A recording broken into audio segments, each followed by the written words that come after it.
აკი ექიმიც უძლურია მთელ რიგ შემთხვევაში რომ ხელს არ არა და ძალიან ბევრი ექიმი დაკომპლექსებულია იმის გამო რომ ქონდა აპრიორი ისეთი გაგება რომ აი ეს არის ყველა დაავადებას მოარჩენს და ამ პესიმიზმმა ჩეხოვს ხელი ააღებინა მედიცინაზე. ჩეხოვი იცით ეს მწერალი დრამატურგი რუსული ლიტერატურის ცნობილი დასავლეთის ცნობილი მწერალი არის ანტონ პავლოვიჩ ჩეხოვი ხო?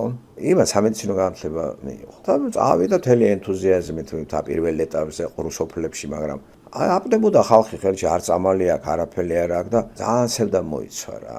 ისა თავი დაანება ამას. ხო, ლიტერატურული ნიჭიც ჰქონდა მას და პარალელზე გადავიდა ამ ლიტერატურულ ნაწარმოებს და მას ფსიქოლოგიური ისეთი სამედიცინო განათლება ხელი შეუწყდა თვითონ მედიცინამაც.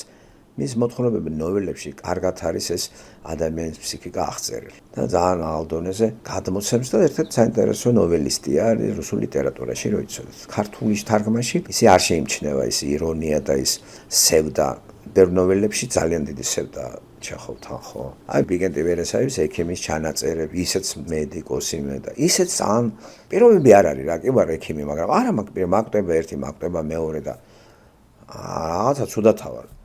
და იმსხრევა წარმოდგენა იმისა, რომ ყველაფერი შემიძლია ადამიანს გაუკუნო. პირველ ეტაპზე ყველას მოსდის სამედიცინო მუშაკებს, როცა აი ეს ენთუზიაზმით მიდიახარ და მე ნელ-ნელა უხელის იქნებენ რა. და უბედურება ისაა, რომ ბოლოს ისეთ დონეზე გადიან, რომ ადამიანს უყურებენ როგორც ნივთს. აი ესე რა, როგორც მატერიას, გარემონტე გადააგდე რა. და ძალიან ბევრი შეცდომებიც არის და შეცდომების თავის ასარიდება და დაზღვევაზე გადადიან და ყოველთვის ყველა ოპერაციის წინ ადამიანს ხელს აწერილებენ, რომ რამე მოგივიდა ეს ვიცოდე არაფერი არ დავამბრალო. თუ რა გაარჩევენ, ან დაწვების საოპერაციო თან არა. თუ წვების საოპერაციო, ყველა ვარიანტი ხელი უნდა მოაწერო. ისეთ როგორ მოქმედებს, ხელს მაწენებ, ესე იგი რა გარანტია იმისა, რომ მე უნდა მოვკვდე ხო? ხო, რა სიგჭირდება ხელის მოწერა. იმიტომ რომ ძალიან ბევრი თავქარიანია და იმ პაციენტებსაც წარმოდგენა აქვს, რომ ექიმს ყველაფერი შეუძლია. თუ ყველაფერი შეუძლია და მე არ მომარჩინე, ესე იგი მომკალი. ამიტომ აი დაიდო ეგ ადრე არ იყო. და ცოდვილი გარემო რა არის. ასე რომ ვინ გითხრათ თუ ექიმი ის არის ღმერთი. ადამიანია ჩვენსავით, თქვენ ეს პროფესია შეისწავლეთ, იმანის პროფესია.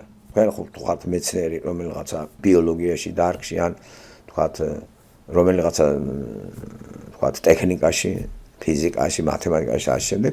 ის არის მედიცინაში და ისეც თავის საქმის პროფესიონალია. ისეც ადამიანი და ისეც ექვემდებარება გაბერებას, დაავადებას და მკურნალობას. არის იცით რომ ექიმებიც მკურნალობენ? თუ გონიათ საავადმყოფოებში ექიმები არ წვებიან. თვითონაც ავადდებიან, თვითონაც წვდებიან და კოლეგების მეშვეობით იმედი აქვს რომ კოლეგი განკურნავს. ყველა ექიმი იცის რომ ექიმი ღმერთი არ არის და იცის რა შენ ვერ მიშველი მე თავის გამოცდილებით. მხოლოდ ექიმებმა იციან რომ ექიმები არ შველიან. როცა თვითონაც საჭირო ჩავარდება იმ მდგომარეობაში რომ უნდა უმკურნალოს ექიმმა. იმას უკვე იმის იმედი არც აქვს და ძალიან ბევრი აღარც მიდის ექიმთან სამკურნალოდ. არც ნემსებს იკეთებს არაფერს, იცის რა ხდება იქ.